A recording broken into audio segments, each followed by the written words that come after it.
imagine, just for a moment, that the world is ruled by a small group who control everything of importance. Governments, big business, and the media. It sounds somewhat unlikely, but now imagine that this all-powerful group comes from another planet, and our rulers are in league with them. Now, that sounds really, really unlikely, and yet plenty of apparently sane people are convinced that it's true. They own you. They own your emotions, and you basically belong to them. I think they would kill people, and that's on the record too. If you can control someone's sense of reality, then the human collective mind is putty in your hands. So, has someone been handing out space cakes? Or is this the biggest alien conspiracy of all?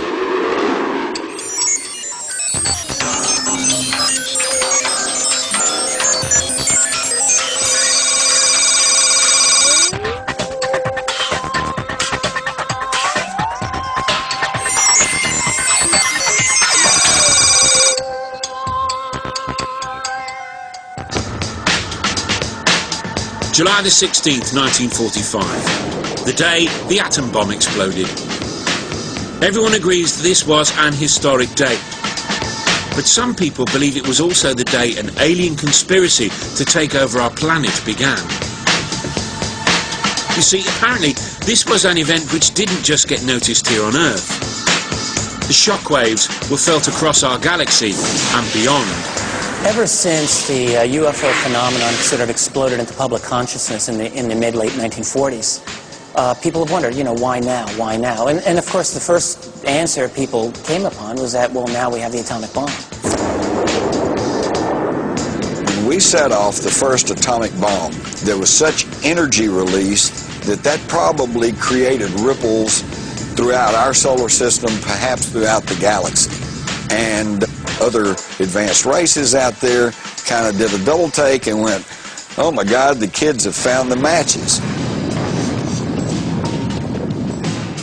It's true that it wasn't long after the nuclear blasts in the late 1940s that the first witness reports of UFOs began. I think it was from outer space, but friendly. According to the theory, these UFOs were alien craft who had arrived as an advanced guard. They were soon making contact with our rulers and negotiating terms. And if the theory is to be believed, an international conspiracy then began to hide any evidence of this contact. It's a cover-up which is still in full swing, or so some believe. Meet Peter Gersten, an all-American criminal lawyer. When he's not suing people and doing all the other things lawyers do, he's taking on the US government. And that's because, ever since he was a boy, Gersten's been fascinated by UFOs. Some people would just go out and buy a toy ray gun, but not Gersten. Instead, he has spent much of his career trying to prove that the American government has been hiding its extensive knowledge of aliens and alien contact. I was the first and only attorney ever to bring any lawsuits against the U.S. government for UFO-related documents that actually made it into court. His dogged persistence and knowledge of the American Freedom of Information laws eventually led to the release of hundreds of previously unseen documents. I must have brought about 10 lawsuits. Even when they release documents, they've always withheld something within those documents. This affidavit is a perfect example. Half the affidavit is blacked out. If UFOs do not pose a threat, if UFOs do not represent an advanced technology, then why is this all deleted? Why indeed? He says these documents reveal the American government's obsession with the UFO phenomenon, which began during the 1940s and 50s.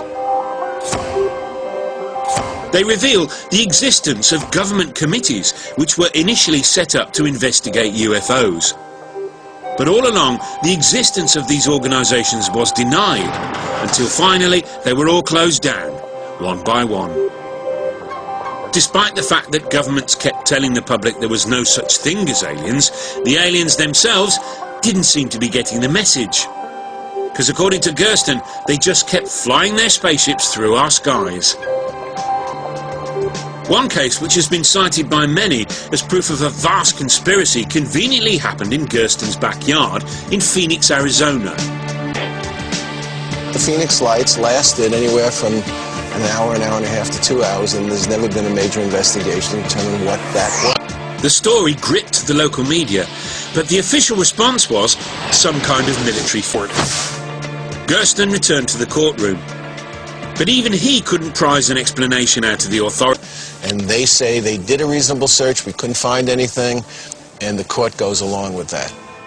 To really get to the bottom of what the government might be hiding, we need an insider. One who's seen some alien evidence with their own eyes. If you're involved in something like this, who do you talk to?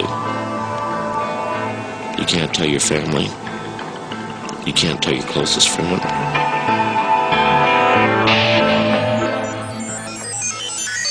Describe what they look like. I could, but it would probably take a whole lot of time. The reason I state that, when I got out in 1989, we had cataloged 57 different species. You have individuals that look very much like you and myself that could walk among us and you wouldn't even notice the difference, except for some of the things that they might be able to go ahead, even in a dark room, and touch an object and go ahead and identify what color that object might be. They would have a heightened sense of smell, sight, hearing.